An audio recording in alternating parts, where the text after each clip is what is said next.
In the Second Northern War from 1655 to 1660, during the reign of Charles X, Sweden was set on expansion. Through military action, Sweden rapidly became the strongest military power in the north. Frederick III was suffering under the humiliating loss of traditional Danish provinces to Sweden in 1645. As Charles X appeared to be fully occupied in Poland, Frederick III judged the time appropriate for recapture of the other Danish-Norwegian provinces. The King's Council agreed to war, a decision that led rapidly to ruin.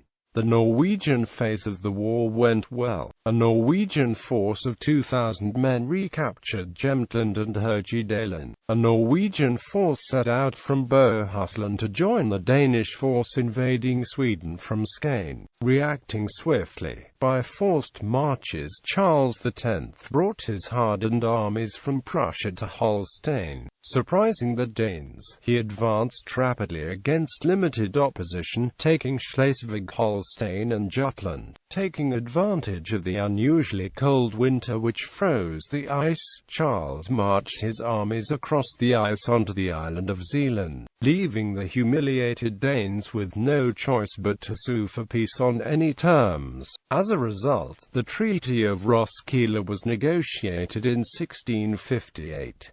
The terms were brutal. Denmark ceded the provinces of Skåne, Blekinge and Halland. Norway was forced to hand over Trøndelag and Bohuslän. Closing of the Sound to non-Swedish warships. Then Charles X ignored the recently negotiated Treaty of Roskilde, when he invested Copenhagen in August 1658. The Norwegian army mobilized under the leadership of Jørgen Bjelke. His goal was to recapture Trøndelag and to defend the Norwegian border at Halden, which Charles X had demanded be turned over to Sweden as it provided both an excellent port for timber export from the newly acquired Bohuslän and a point from which further invasions could be launched. In September 1658, the new Swedish governor of Bohuslän invaded Norway with 1,500 men and attempted to invest Halden. The inhabitants put up a vigorous defense and the Swedes retreated to Bohuslän.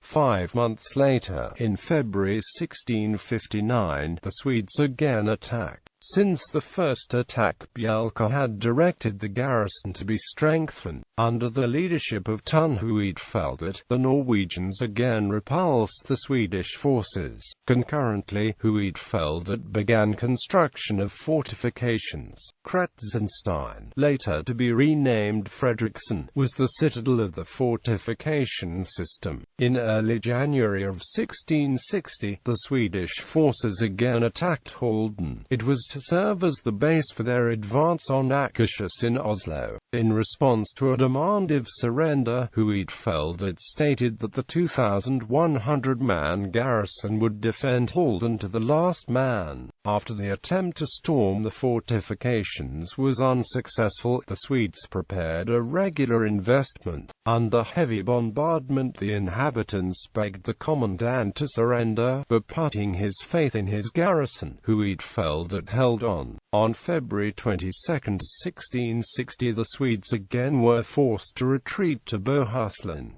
There they learned that Charles X had died. Peace negotiations were reopened, although Sweden demanded that Norway vacate all land to the river Glomma, which was to serve as the new border. With the intercession of Hannibal Sehested, a separate Scandinavian treaty, the Treaty of Copenhagen, was negotiated, which reaffirmed much of the Treaty of Roskilde, except that Trøndelag was returned to Norway and the island borne home to Denmark, and the clause closing the Sound was deleted.